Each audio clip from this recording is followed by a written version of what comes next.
एक गांव था। उस गांव में पायल अपने पति ऋतिक के साथ रहती थी। उसकी शादी को 1 साल हो गए थे। एक दिन, अरे ये क्या पायल, इतनी भारी बाल्टी, कपड़े की बाल्टी तुम अकेले ही उठा रही हो? तुम्हारा दूसरा महीना चल रहा है, इतना लापरवाही कैसे हो सकती हो तुम? ऋतिक ने कपड़ों की बाल्टी छीनते हुए कहा पायल से, तुम हो ना मेरा ख्याल रखने के लिए। वैसे भी थोड़े से ही कपड़े थे तो सोचा छत पर सुखा देती हूँ। मैं कुछ नहीं सुनना चाहता। मेरे ईशान बेटा को कुछ हो गया तो मुझसे बुरा कोई ना होगा।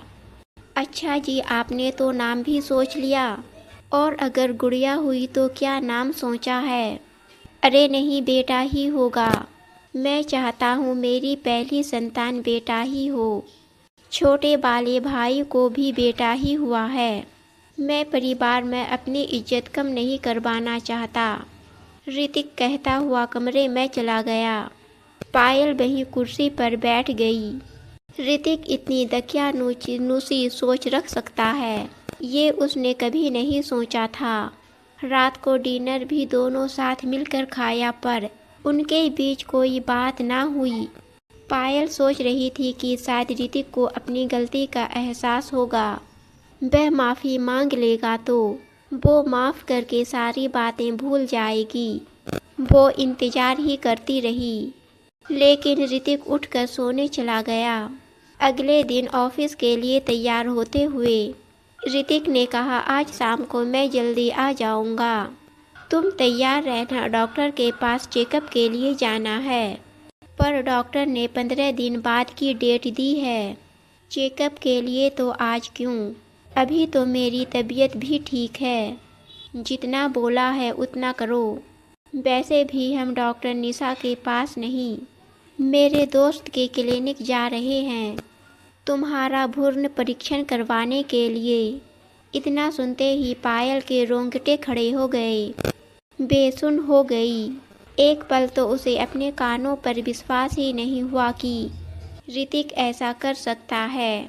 खुद को संभालते हुए उसने कहा, इसकी क्या ज़रूरत ऋतिक की? तुम इतनी दकियानूसी सोच कैसे रख सकते हो? क्या फ़र्क पड़ता है लड़का हो या लड़की? जो भी होगा हमें स्वीकार होगा। आखिर है तो हमारा ही अंश। आज के टाइम में तो लड़का लड़की सब बराबर है। लड़कियां भी लड़कों के समान घर का नाम रोशन करती है। मुझे क्या फ़र्क पड़ता है? पायल, मैं कोई रिस्क नहीं लेना चाहता, इसलिए जांच करवाना बहुत ज़रूरी है। लड़कियां तो सिर्फ बोझ होती है। लड़का होगा तो जीवन भर हमारे साथ रहेगा, बुढ़ापे में हमारी लाठी बनेगा, समाज में हमारी ही इज्जत होगी, जो एक लड़की कभी पूरी नहीं कर सकती। पायल समझ चुकी थी कि ऋतिक को समझाना बेकार है, इसलिए उसने साथ जाने से साफ मना कर दिया और अपना सामान पैक कर घर छोड़ने का फैसला कर लिया। हमारा समाज कितना भी आगे क्यों ना बढ़ गया हो, वो नारी को ही दबाने का प्रयास करता है। पायल के मम्मी पापा के देहांत के बाद चाचा चाची जैसे तैसे पायल की शादी करके अपनी जिम्मेदारी से मुक्त हो गए थे। फिर ऐसी हालत में उसे कौन सहारा देगा? ऐसे में उसकी कॉलेज की सहेली रितु, जो एक एनजीओ में काम करती थी, उसे सहारा दिया। उसने एनजीओ में ही उसे नौकरी लगवा दी, जहां उसे रहने को घर भी था। दिन बीतने लगे। इसी बीच उसने ऋतिक से कई बार संपर्क कर उसे समझाने की कोशिश की, लेकिन ऋतिक ने एक बात ना सुनी और उससे तलाक ले लिया। पायल करती भी तो क्या करती, अपनी कोख में पल रही नन्ही सी जान को दुनिया में लाने के लिए उसने ऋतिक से तलाक ले लिया। कुछ महीने बाद पायल ने एक बिटिया को जन्म दिया। कई साल बीत गए। एक दिन पायल पार्क में बैठकर कॉफ़ी पी रही थी। तभी एक व्यक्ति उसकी ओर आता दिखा। चेहरा भी जाना पहचाना लग रहा था। पास आने पर गौर से देखा, दाढ़ी और बाल बहुत बढ़ गए थे। झुर्रियों ने भी चेहरे की चमक को छीन लिया था। वो ऋतिक था। पायल पहचाना मैं ऋतिक। तुम इतने सालों बाद आज यहाँ। पायल इस तरह अचानक देखकर हतभरत थी। ऋतिक से इस तरह दोबारा मुलाकात होगी उसने कभी नहीं सोचा था। मैं एनजीओ गया था, वहाँ से पता चला कि अब तुम यहाँ रहती हो। मुझे माफ़ कर दो पायल। जब से मुझे यह एहसास हुआ कि मैंने तुम्हारे साथ कितना गलत किया है, तब से मैं पश्चाताप में जल रहा हूँ। तुम्हारे बाद मैंने दूसरी शादी कर ली। बेटे के जन्म के कुछ सालों बाद पत्नी का देहांत हो गया।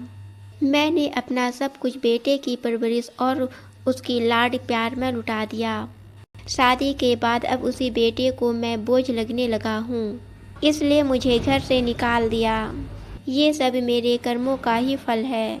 मैं यहाँ सांत्वना पाने या मदद के लिए नहीं आया हूँ। बस मन में एक बोझ था कि एक बार तुमसे मिलकर माफ़ी मांग लूँ। मैं गलत था कि लड़का होगा, बुढ़ापे का सहारा होगा, हमारे साथ रहेगा। तुम हमेशा से ही सही थी। मैंने ही अपनी हंसती खेलती ज़िंदगी को बर्बाद कर लिया। मेरी गलती तो माफ़ी के लायक नहीं है, पर हो सके तो मुझे माफ़ कर देना। पायल एकटक बस ऋतिक को देखे जा रही थी। उसकी आंखों से आंसू बहे जा रहे थे। तभी एक बड़ी कार गेट पर आकर रुकती है। एक युवा और बहुत सुंदर लड़की निकलकर पायल के पास आती है। क्या हुआ माँ, आपकी आंखों में आंसू, और ये अंकल कौन हैं? पायल के गले लगते हुए लड़की ने पूछा। ये मेरे पुराने मित्र हैं बेटा, बहुत दिनों बाद मिले हैं। और ये मेरी बेटी नंदा, जो आईपीएस है। इसका पोस्टिंग दूसरे जगह हो गया है, इसलिए ये मुझे लेने आई है। पायल ने ऋतिक की ओर देखते हुए कहा। ऋतिक निशब्द नंदा को देखे जा रहा था और मन ही मन आशीर्वाद दे रहा था।